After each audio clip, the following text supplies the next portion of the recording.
I come from Birmingham in England. I'm married to a Swedish man, which is why I ended up here in Östersund. And I've been here for about 5 years or so, although I've lived in Stockholm as well and in Lund during my journey through Sweden.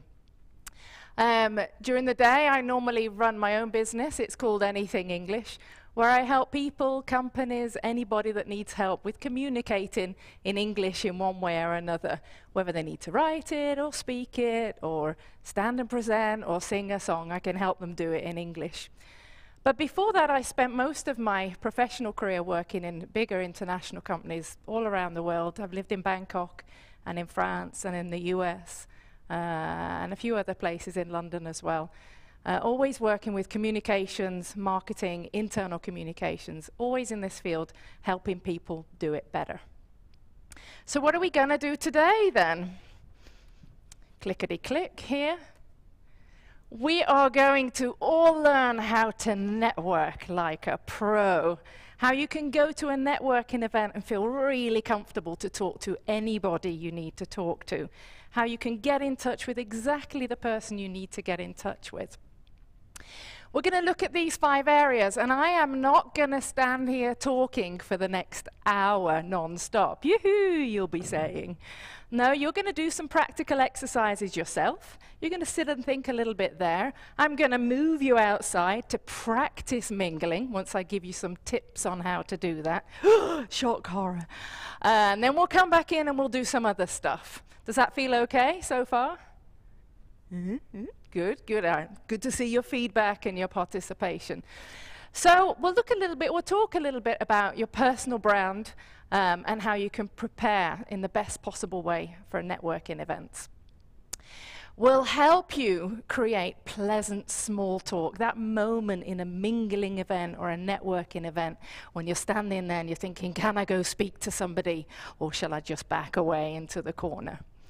I'll give you some hints and tips about how to pitch yourself well, your value, how you can really come across as being a valuable person for the company that you're speaking to.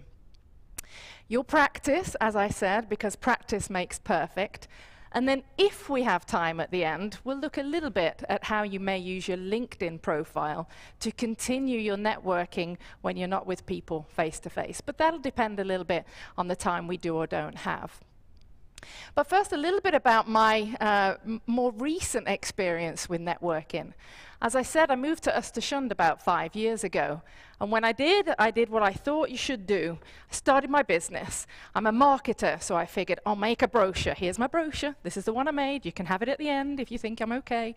So I made a brochure. I mailed it out to lots of companies. I followed up with a phone call. I set up my website.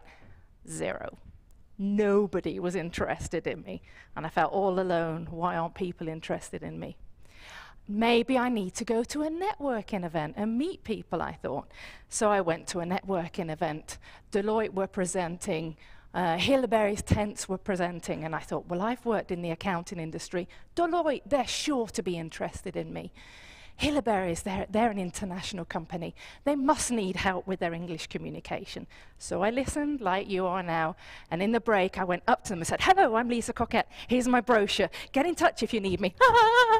And quickly it ran away. No surprise that nobody was at all interested in me.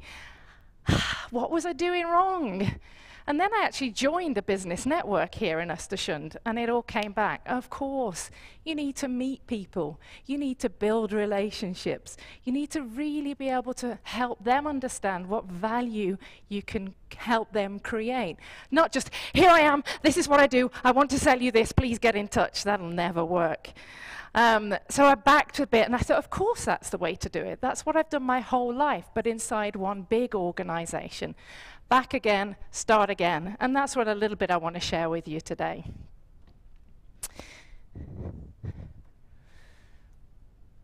Why is networking important? This is why I think networking is important, and the kind of event that you have the opportunity to go to in a couple of weeks' time.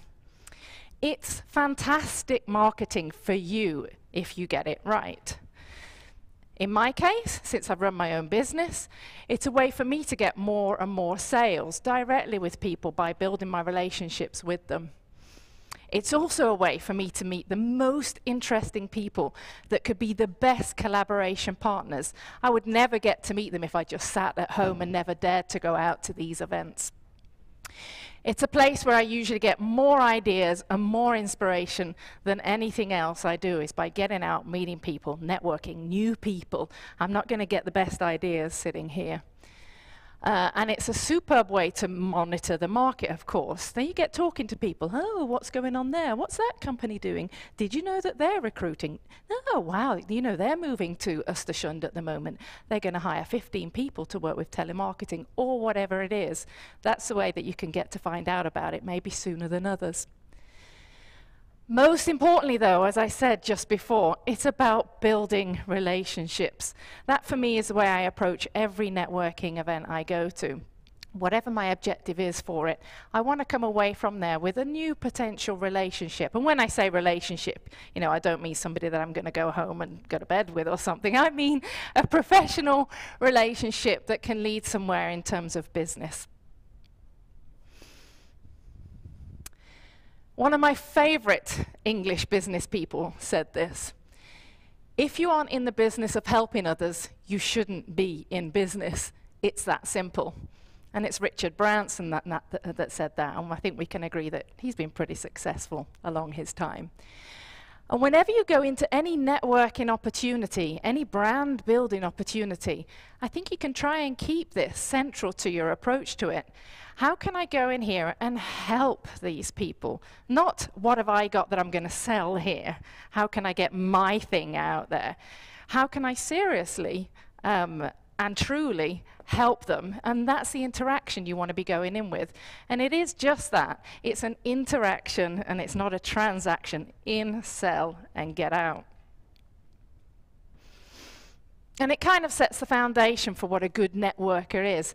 Any idea from you before I bring up what my idea of what a good networker is? Any ideas? What do you think a good networker is? What characteristics do they have? Smiling. Where did that come from? Yep. Gold star. Smiling, absolutely. Look open. I mean, it doesn't mean that if you're not a natural smiler, you shouldn't go around going like this. Because one thing that's really important is to feel authentic and normal. And this might not be the way for many of you. Ooh, my lips are stuck now. But yeah, at least having an open approach so that you look friendly enough for others to approach. Any other ideas? Ability to support the conversation, absolutely. What do you mean by that, though?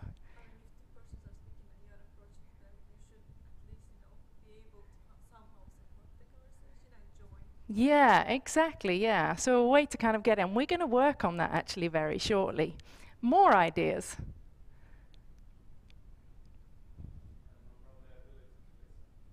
Exactly, yeah.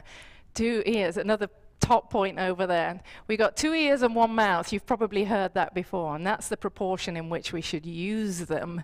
Listen, not because it's a polite thing to do, of course it is a polite thing to do, but it's only when you can hear what needs they have first before you, that's when you can first make sure the right thing comes out of your mouth. That's one thing. And the other thing is, everybody likes to be listened to. If you're there chat, sell, sell, sell, sell, sell, you won't come across as that much of a collaborative person. And the other people won't feel like that you're really interested in doing business with them. So I think we've got a whole bunch of these. Open, positive attitude. Be curious and interested. Ask questions. Be trustworthy. And as I said, be sincere and authentic. Don't kind of do plastic false stuff or do anything that doesn't actually feel right for you. Thank people. Show that you're grateful that they spent a bit of time with you or gave you a little bit of knowledge or something new you didn't have before. A good networker also follows up, but we'll come to that towards the end of the session. Don't just let it end at that moment where you say goodbye. Make sure it leads to something afterwards. As I said, always think of helping the person that you're talking to. And constantly network. Think long-term, think relationships, and know that you never know when the right moment might come up when you're going to meet just the right person. So this is the kind of event that you've got coming up in a couple of weeks, if I understand right. How many of you are planning to go to Mittuniversitetet campus? Up with your hands. Yeah, at least some of you anyway. And if you're not, it doesn't matter, because what we're going to go through is going to give you great skills otherwise. Let me just catch up with my notes here. I always print out notes, end up never needing them that much, and then get lost when I try and find myself in them. So we're going to work on developing your skills now so that you're ready for this kind of event. More and more networking is becoming important, as many of us know. And I was on a train journey just yesterday. I was teaching in Sundsvall, coming here on a train. Therese is listening. I actually know Therese here.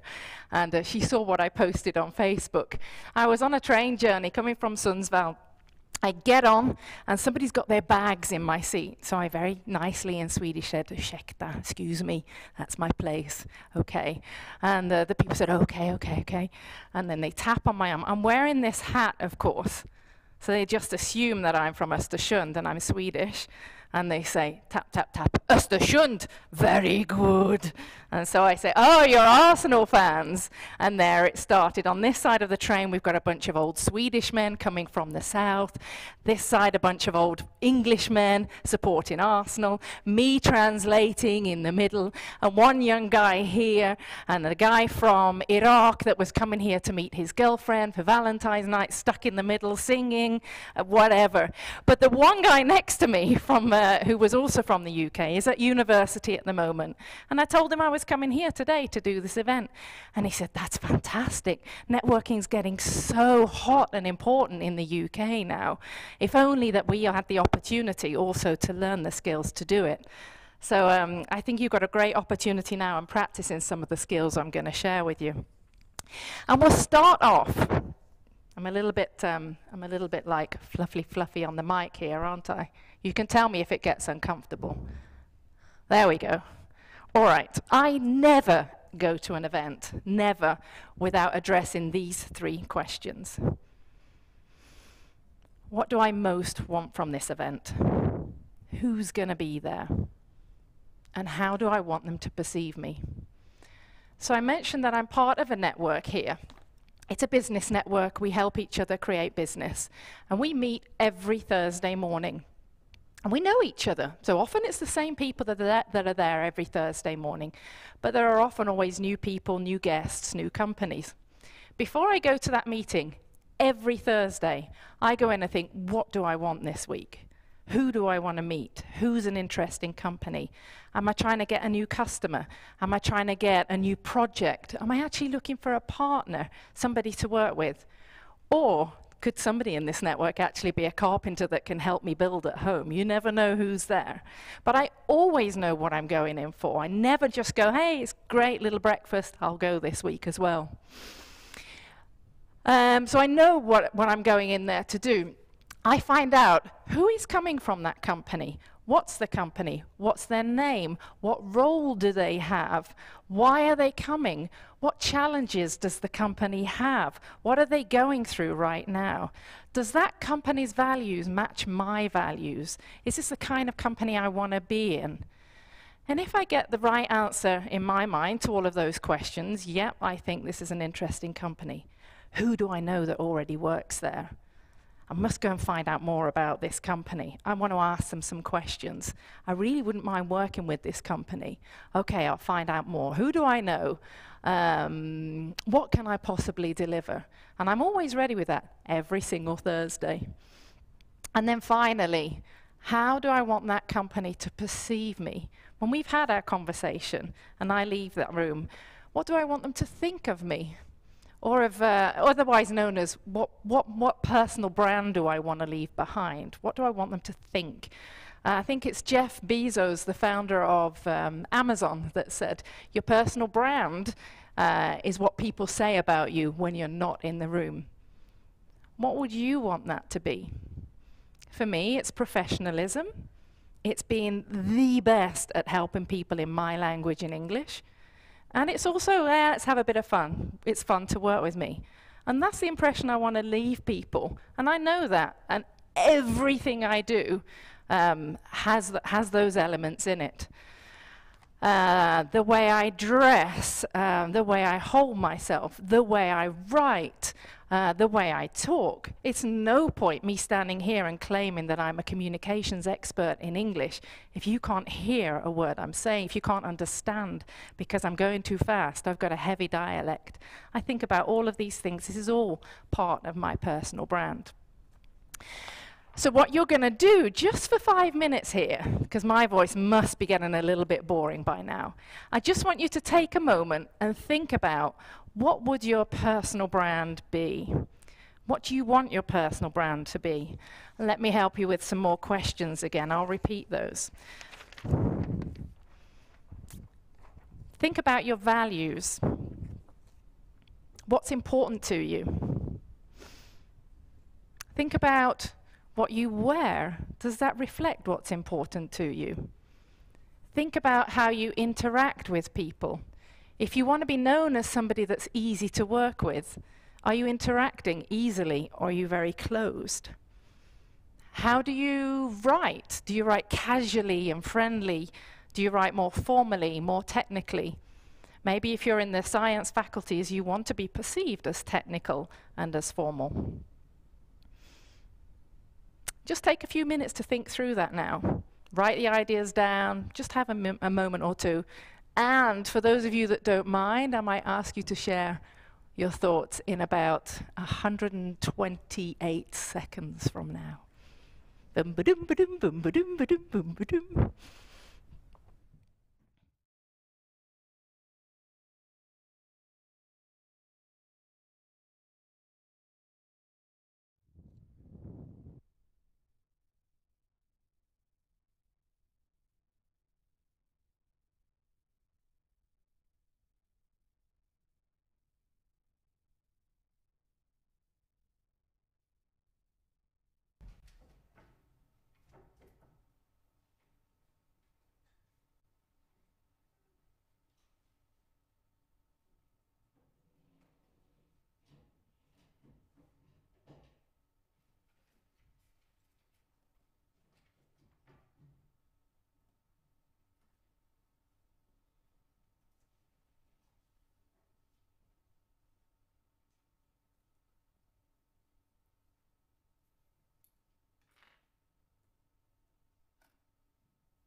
Time's up.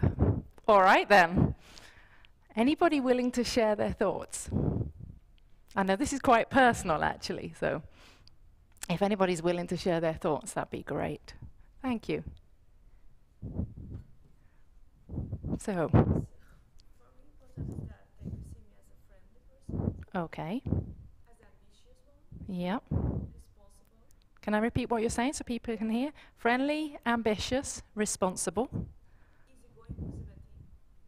Easygoing and a team player. Yeah, okay. And reliable. Nice, great. So that's, and have you thought about also what you do then? What do you do? How do you interact to try and make that? Yeah, right. But great, thank you for sharing. Anybody else willing to share their thoughts?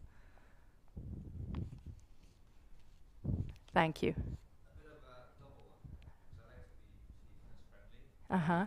funny in that way, also serious. Okay. Friendly, funny, and serious. Yeah, all right. Are you aware of anything you do to give that impression then? I guess it would start with a kind of joke or like a break the ice, I guess. Yep. And then you say something serious. Yeah, then you show that you're knowledgeable about something, perhaps, yeah. Good. How do you write? Have you thought about that? Are you quite formal in your writing, or? Pardon? Yeah. Oh, there's a micro. I was going to say there's a microwave coming across to you. It's not a microwave, it's a microphone. All right, yeah. There we go. First I start off formal, and then I guess I see the reaction. And after a while it gets more informal, in general. Yeah, good. Thank you. Anybody else? One more person willing to share their thoughts? Don't worry, I'll have plenty of time to go. Thank you.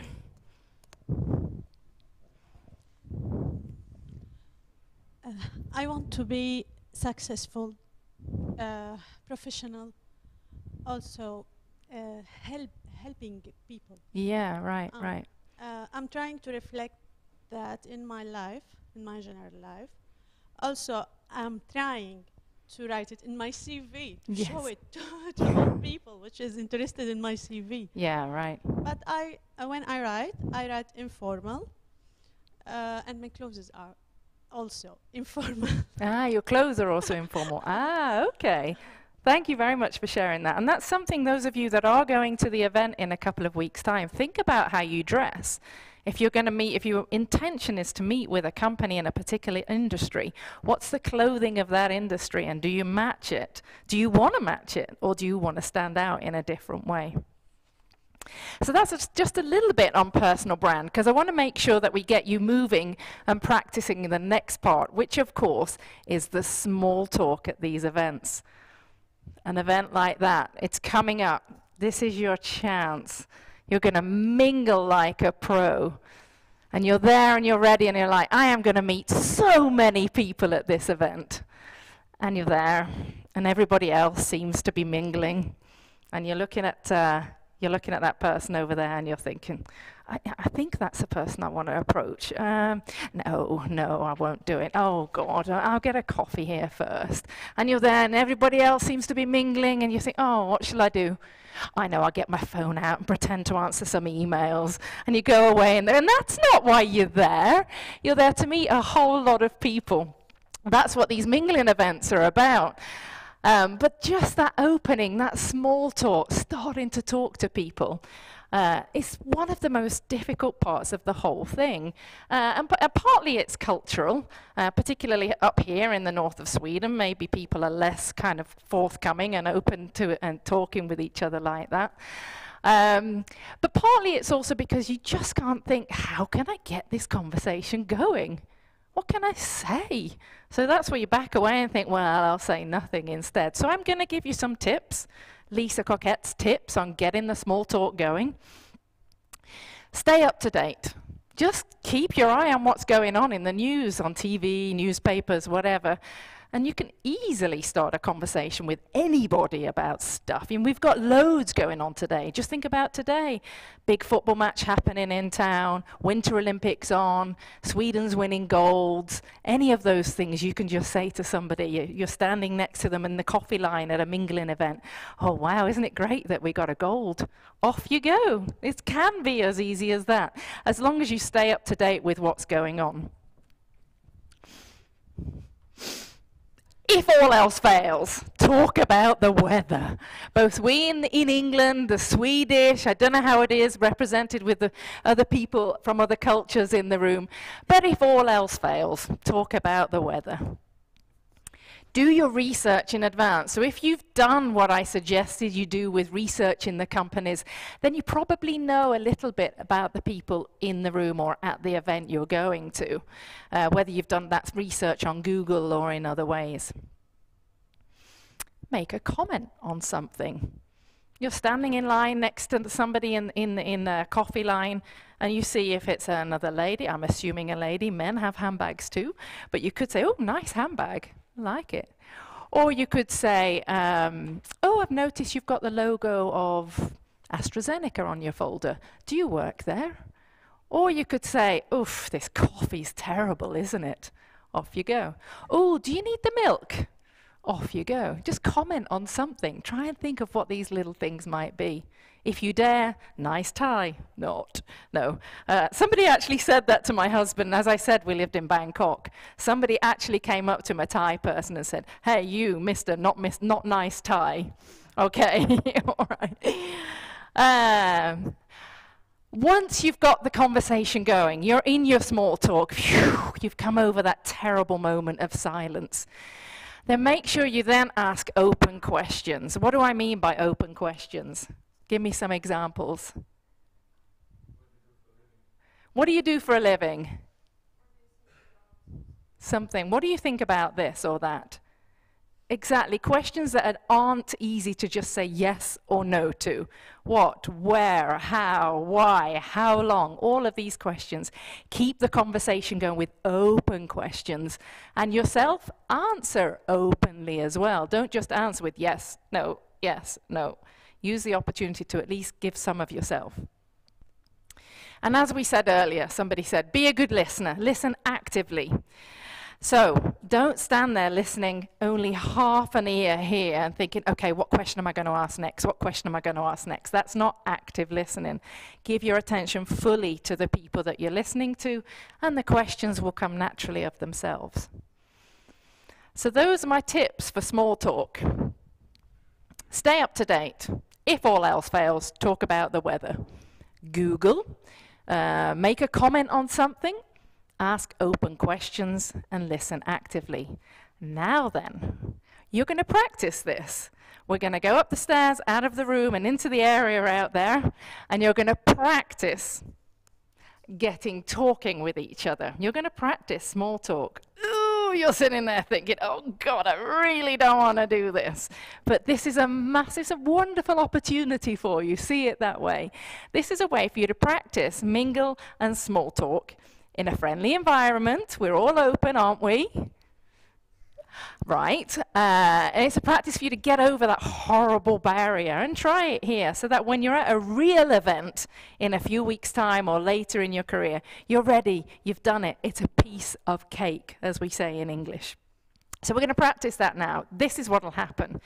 We'll take, what's the time? I have to be mindful of the time here. Somewhere between 5 and 10 minutes, but it depends what I see going on. If I see you all just standing like this, I'm going to come and mix it up a bit, try and move you along. We're going to go up there, and you have, say it's 7 minutes. In 7 minutes, I want you to make 7 contacts.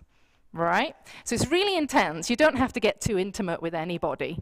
We're going to go, we're going to start a conversation. I'll ring the bell, and it's like, find someone to talk to now. Get talking. Hello, hello, hello, hello, hello. I'll ring the bell, and then you move on to the next person. Is that all right? So first challenge, get over your comfort zone. Second challenge, talk to someone you don't know. So don't just talk to your friends. Off we go.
Okay. I think most of us are back. A couple of people decided to hang out outside. They were having such a good conversation. Here they come. How was that? Okay. A bit uncomfortable the first time, but then it got a little bit easier. Of course, it was an unreal situation. And of course, I moved you on faster than you normally would. But if you always go in prepared, if you always go in with the assumption that the other person actually also wants to talk, and maybe they're just as nervous as you are, then you've already come a long way. Somebody has to make the first move, and now you're equipped to do it. I think you did great. I could hardly stop you after a while. What I did forget to tell you before we went out, though, is how you also have to dare to close the conversation. So if you're at a mingling event, and if your objective is to make as many contacts as possible, if that's your objective, rather than just focus on one particular, then you also have to remember that you've got to close and move on to the next person, if that's the objective, lots of contacts. So how do you do that? Well, there's always the classic, sorry, I need to go to the bathroom. But that's a little bit forced, and most people will see right through that. You can always open up and invite somebody else in to talk into your little circle at that time. But one of the best ways, if you genuinely have found somebody that you would actually like to carry on the conversation with another time, ask for a business card. Say, it's been really great speaking to you. I find you really interesting. Would love to catch up with you again later or another time. Can I have a business card? And it's a very nice way and professional way of saying, time to move on now, and we can make contact later, if it's somebody that you find interesting. So great job, everybody. Yeah, there was the point I forgot to make there coming up. So that was a small talk, and you've had your practice. As I said, I'm always ahead of my slides with my notes. We're going to look now at preparing your short pitch. So in the context of the event that's coming up in a few weeks' time, there is one point of the event where you can actually have the opportunity to sit down with a company, a potential employer, somebody that might be giving you a project to work on your thesis, something like that, to sit down and discuss with them a little bit more in detail, perhaps. And for that moment, you need to be able to convey to them exactly what it is that you can bring to them. Why should they be interested in you? What value can you bring to them? And this is known as your pitch. Otherwise, I'm sure many of you have heard of it as referred to as an elevator pitch. The kind of speak about yourself that you need to be able to convey to another person in the time that it would take for you to go up and down in an elevator. I used to work on the 35th floor at PricewaterhouseCoopers in New York, so I had plenty of time to practice this. But a good pitch does need to be short. It does need to be interesting. It does need to be something that's easy to understand. Don't start talking about the deep technicalities of what you can do. You don't have time for that, and the person listening to you will just go after no time at all. So short, simple, interesting, and easy to understand. And I think you should always have it ready. As I said earlier, you never know when it's just the right moment for your pitch. So whether you're going to that event in a couple of weeks or not, it's really good to have your pitch. I can give you an example. I'm very interested in wine and wine tasting, as Therese knows. And I was at a wine tasting event about 4 months ago, and at this event we don't always know who we're going to be sitting with, so we sit at the table, drink the wines and have a discussion. And this woman asked me across the table, what do you do? And I very quickly said what I normally say, well, I spend my time helping helping people and businesses to communicate better in English. That's how I normally say what I do. Immediately she understood what I did. Immediately she understood that she needed my help. She happens to run a medical research center on Frösön where they issue papers all the time in English. 100,000 kronor I invoiced that company for last year because I was ready with my pitch at a wine tasting event. You never know when it's the right moment. So thank you, Merit, for that. But that's why I think it's always good to have it ready, and we're going to practice that a little bit now. What should your short pitch include then?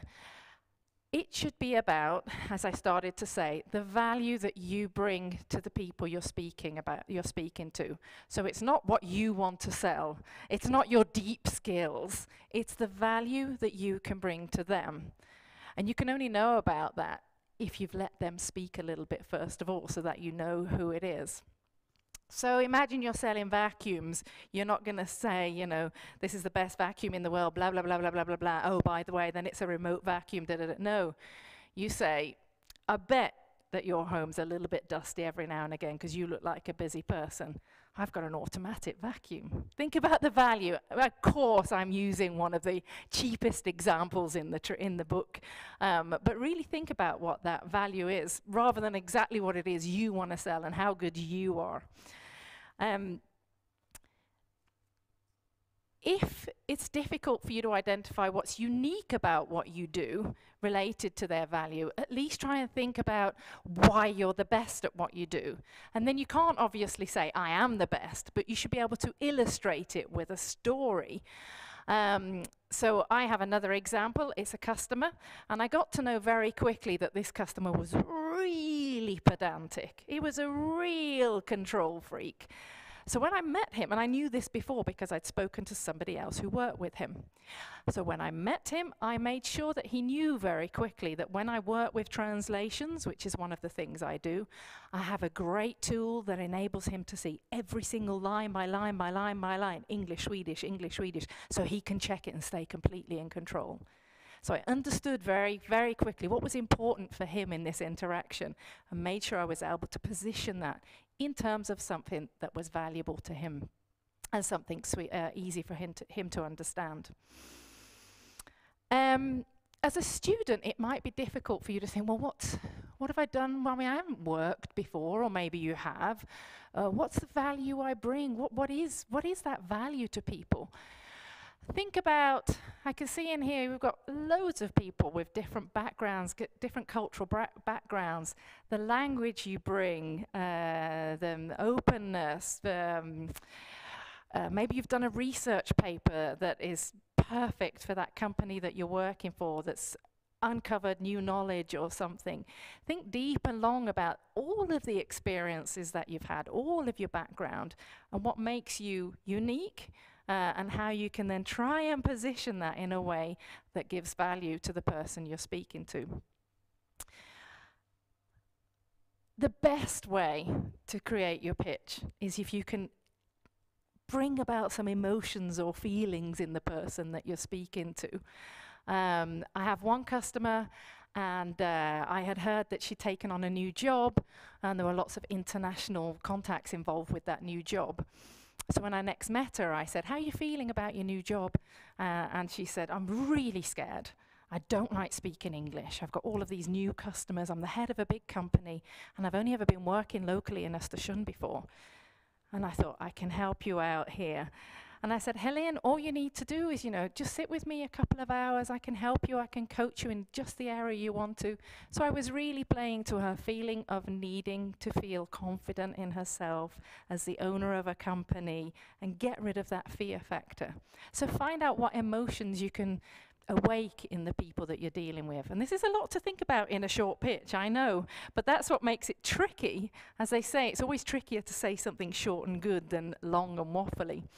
And the best thing, of course, is if you've got a story, a customer story, something you've done or somebody you've helped in exactly the area that you're looking to work in. I love saying to people, oh yeah, my customer called earlier and said it was great that I came to your email session a few weeks ago, how to write emails in English. I've used your templates 5 times already. There's nothing better than telling a new customer what an existing customer says. So try and think about those examples as well. Who have you helped before? What was their problem? How did you solve it? What was the result?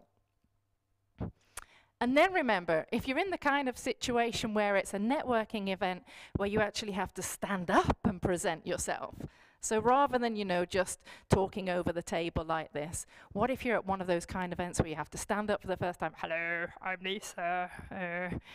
Then you've got to be ready as well. Think about your body then. Think about 60% of what you communicate is in your body language. 30% is in how you say it. Only 10% is in your words. And think about that. Are you standing like you look like you're proud of what you do? Or are you standing like you feel really unsure about things? Are you making eye contact with most people in the room? Are you using your voice interestingly? And I could go on and on about this, but this goes more into presentation skills rather than networking and getting your pitch right. But if you do have to stand up, take those things into consideration as well. So it's your turn to practice again. No, don't worry, I'm not going to get you to stand up and present yourself to the room. But we do have a few minutes here. So what I'd like you to do is think, what's your pitch? What's unique about you? Packaged in a way that is valuable to somebody you might actually be trying to impress. What is unique about what you do? What have you done before that's relevant? What emotions can you try to awaken in those people? So just take 2 minutes to think through that now. Originally we had longer, but I'm mindful of the time moving on. Take 2-3 minutes to think what your pitch might be. And then we'll come back and see if anybody's brave enough to give us a quick show.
Pardon? No, they're not preparing for 5 to 10 minutes. That's what we originally were planning when I thought we had more time. We got going a little bit late. You got about 3 minutes. And you don't have to prepare 45 seconds, but just think what you might get going with. Nobody needs to be scared.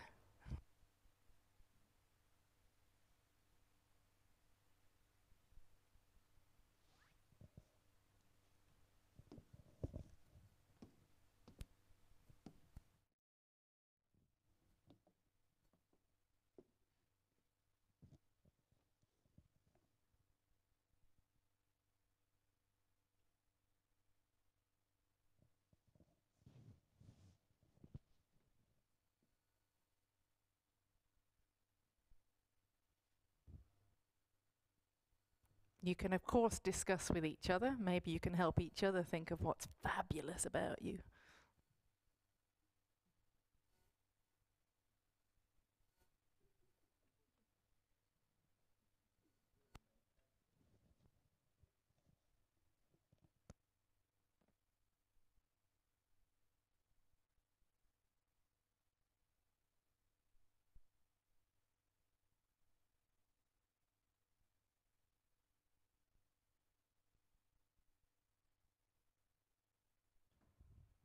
All right, then.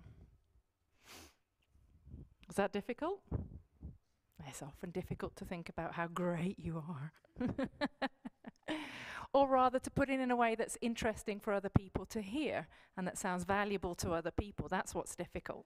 And of course, right now it's fictitious because you don't have a person in front of you that you're thinking, what does that person need? That always helps me. And that's why I try and let other people speak first.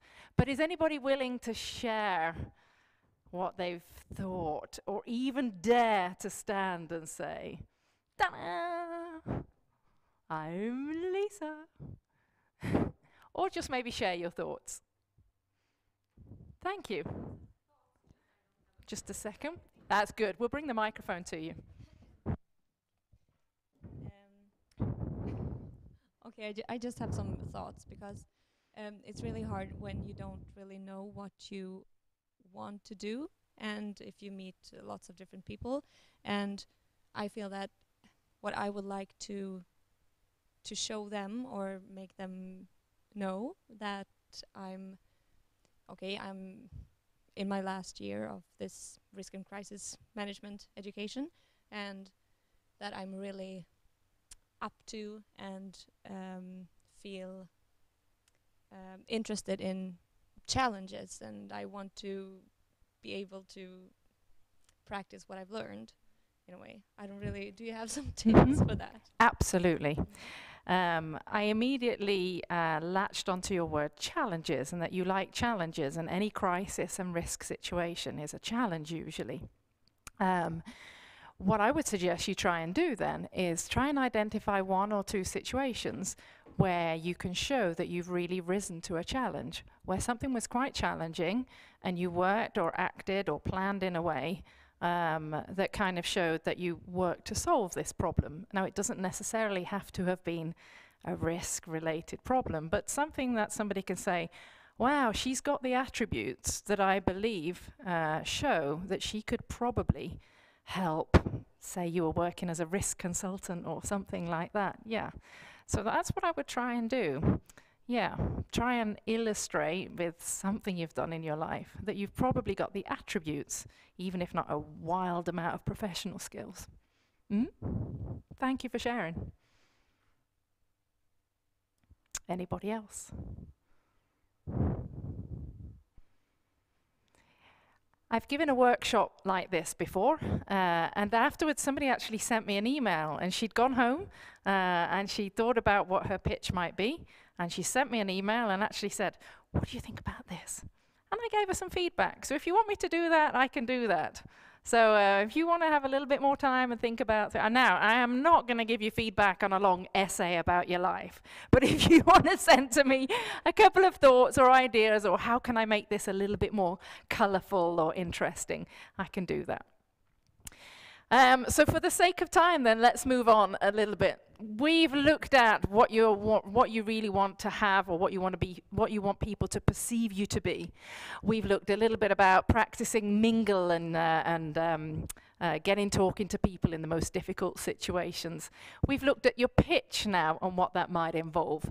And as I said earlier, networking doesn't end with the moment that you stop having direct contact with somebody. Make sure you follow up. Be proactive. If it's a company or a contact or a potential collaboration partner that you really want to keep contact with, that you really want to go to the next level in some way, make sure that you're proactive if they're not. Do it within a few days. Send them an email, text message, whatever it may be. You give them a call and say, "It was really nice to meet you." What are you going to say? Illustrate that you think you have an understanding about what they're trying to achieve. So it was really great to meet you. I understand from our conversation that your company is looking to invest and grow in this area. I think that sounds really interesting, especially as, you know, my values are in line with what you're doing. I'm making this up now. You could suggest to meet. So even if they don't have a job for you, even if they don't have an active project for you right now, but if you felt that they're interesting and they might actually be interested in you one fine day, suggest that you could meet for a lunch, for coffee, and just say, "I found our conversation really interesting, and I'm very interested in the sector, in the industry that your company operates in. Would it be okay if we met up one day, or would it be okay if we stayed in touch, or whatever it may be?" So be a little bit proactive. Obviously, don't go chasing them with an email every day, but dare to be a little bit proactive. It'll show that you're a person that has initiative and that wants to move things forward in a direction that you want. And then you could invite them, if you have a LinkedIn profile, to link in with you on LinkedIn. And I'll just check with you here, Sandra, how much time do we have left? 10 minutes still. Wow, my goodness. That was more than I thought. I would have made more people talk about their notes and what they were thinking. Yeah, a quick word then about LinkedIn. How many here have a LinkedIn profile? Not quite half. I have one, and I also now am seeing that more and more, it's more natural maybe for me because I've lived in the US. And in the US and in England, they've been using LinkedIn a lot longer and a lot more proactively. But I'm seeing now in the customers that I work with that companies in Sweden are now definitely beginning to use LinkedIn more and more. To identify new candidates, recruits, to market themselves. I was contacted by a customer in Sundsvall a few weeks ago saying, we want to celebrate our 100 years of existing and we want to create a LinkedIn page to do that. I think there are other ways to celebrate your 100 years. But they wanted to create a LinkedIn page. Can you help us? We wanted it in English. So more and more companies in Sweden are using LinkedIn. So I recommend that if you're serious about a particular career and that you believe that other people that work in that career are on LinkedIn, to get yourselves a profile, get it updated and use it, especially for the cases that you were talking about. So you might not have, I was about to swear then, shitloads of experiences. You might not have loads of experience in the field that you want to go into, but you're super interested in it. You might be following some of the the biggest profiles in the industry. You might be sharing blogs about things that are related to that industry. And all of that can be illustrated on LinkedIn. So it's a way not only to get sales in my case, it's a way to market yourself, to start creating this profile where you might not have a profile yet. Let me just give you a quick example, by the way. Maybe 2 or 3 years ago, I decided I'm going to get better with using LinkedIn myself. And so I updated my profile. It's probably out of date now. So if you go looking for me, it'll be out of date. But anyway, I updated it then. And I proactively sent a note out to perhaps 25, 30 people that I'd worked with or I was linked in with in Stockholm. So I wanted to start to grow my customer base there. And at first I was a little bit hesitant. I thought, oh God, these people haven't heard from me for years. What are they going to do? And then I thought, well, if they haven't heard from you for years, it doesn't matter if you pop up again now. There won't be any difference in the communication. I sent them an email. I told them what I'm doing now, running my own business. If you need help with English, la, la, la, la, la, here I am. Maybe a week after that, one of the guys that was from an agency where I used to work in marketing contacted me and said, hey, I'm at a different agency now. We need English services all the time. This is 2-3 years ago. Since then, through him, he introduced me to Swedbank, that's a client. He introduced me to another client who used my services at least 4 or 5 hours a week, every week, just because I dared to send something out on LinkedIn. So it really works. As I said, it is your place to profile yourself as an expert or at least interested in an area, by sharing posts, writing your own posts, sharing things that you think are interested in relation to what you want to do. And as I said, I'm seeing more and more companies also using it to try and find new recruits and people that might be suitable for posts that they have. So I do recommend that you start to use the online network to start getting references. You could, for example, once you've got a profile, you can search for a company. Say you're interested in working for, let's see, Andritz, that's a local company, or Wool Power.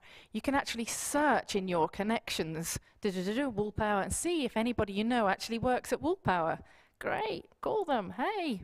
Can you tell me anything about Wool Power? Do you know if they're recruiting? So you can use it proactively that way.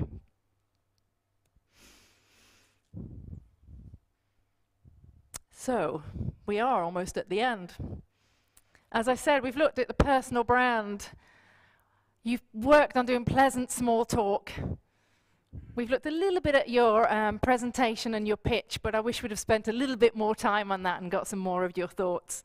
As I said, practice makes perfect. I recommend that you go to as many networking events as your time allows, as you have the opportunity to do, because it's only by getting out there that you get really good at this. Not only that horrible, uncomfortable moment when you have to meet somebody and talk for the first time, but also on fine-tuning your pitch. How did this go? Did they seem to understand? Did they actually understand what I was trying to present? No? Okay. Home. Start again. So the more you do it, the better you'll get, obviously. So go to more of these events. And you can bet with just this little bit of training, you'll probably have you'll be one step ahead of most of the other people in the room anyway.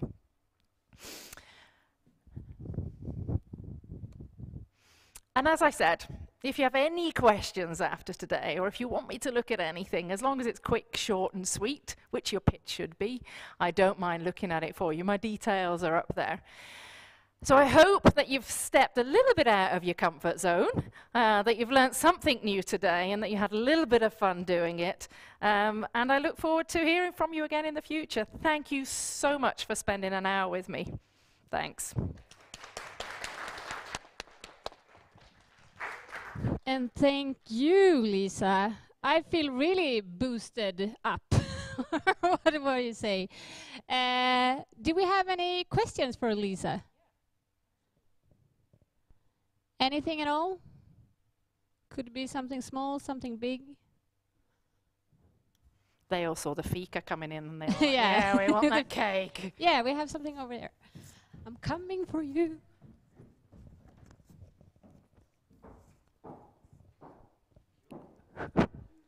I have a question. Instead of pitching yourself, pitching an organization you want to stand for, would there be any difference of what you said so far? I don't think so.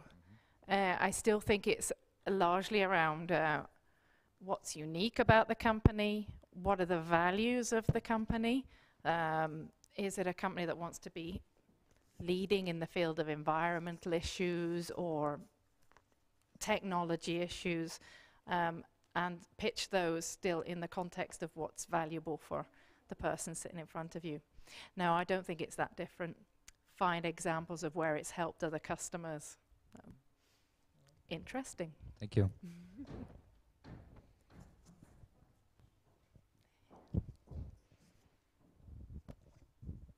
What if during mingling I'm failing here and I understand that how good to what to say and what to do. I'm understanding, for example, it doesn't go well. Should I just stop conversation and say, like, oh, I have to go for a coffee? So if you're in the middle of a conversation and I understand it doesn't go well, and you understand it doesn't go well, a couple of things you can do. If you think it's not going well and you yourself are not too worried about having a continued contact with that person or organization, you could simply say, I've got somebody else I need to be seeing now. Thank you very much for your time. It's been interesting talking to you. And move on if you're at a networking event like that. I mean, there's nothing wrong with that. But if it's actually an organization that you would like to have contact with, but you feel yourself like, oh God, I didn't do this very well, you could honestly say, I feel like I need a little bit more time to be able to present the best of me to you. Could I have your business card and contact you again another time? That's one option. Thank you. But then again, I personally am a person that's for being quite open about those things. Maybe it's not. Maybe other people don't feel so comfortable saying, "Oops, I didn't do so well. Can I come back?" So it has to be within what you think is comfortable as well. Any more questions? So what would you say is your best tips to get better at mingle, networking, and branding yourself? Is it to practice? Do it more, yeah. Do it more. Because the reception you get is different wherever you are and what you do. And you just got to hone your skills at listening into what's important to people very quickly and then being able to adjust your pitch. If you have 85% of your pitch ready, always adjust it for the very person that's in front of you. But practice, practice, practice. Go to events, mingle, and just step out of your comfort zone. Another tip. Be prepared. That's, I mean, of course you can also always do things spontaneously and things, but the best impression you're going to get if you've prepared in advance, if you've got a set of 3 or 4 questions, that's what I forgot to say earlier as well. Prepare the questions that you can ask the company that you're talking to as well. Make them really understand that you're interested in them by asking interesting questions. If there's no more question, I think we give Lisa one more big applause. Thank you. And before I let you go for fika, I'm just gonna say some short things. I think this is so interesting because whatever you're gonna do in the future, whatever you're gonna work with, you always need those kinds of skills, pitching and networking. So I think it's like for me, I was sitting there and I was like, oh, how would I pitch myself? And I was like, oh God, I really have to go home and practice a little bit more, because sometimes you get a little bit, what do you call it, used to your habits, and you don't you don't develop. And I've been working here for a while, and then you get to your old habits and you're doing what you've been doing for a while, and then you need to practice and you need to go back to basic. So for those of you, I think you got a little bit more, maybe more boosted up to register for Mötesplats Campus. I think some of you are. You still have time. This is our biggest career fair, and it's a perfect opportunity to, even though it's going to be like 40 represented companies. So even if you feel like, okay, maybe this is not the company for me, this is a perfect event to practice. Maybe you're studying first year, even better. Then you have a lot of time to practice. So, and we're gonna soon release all the, it's gonna, like I said, 35, 40 companies. So we're gonna release who they are, and then we're gonna have what we call kontaktsamtal. I don't know what's in English. What did he say? One-to-one meetings, perfect. Very good. So we have those one-to-one meetings, and we only have 6 for each company, so it's very good if you register really early. So you have mien.se/Mötesplatscampus that you can register now when we have the break. And before we end, if you go into menti.com on your phones, and you type in the code 285680.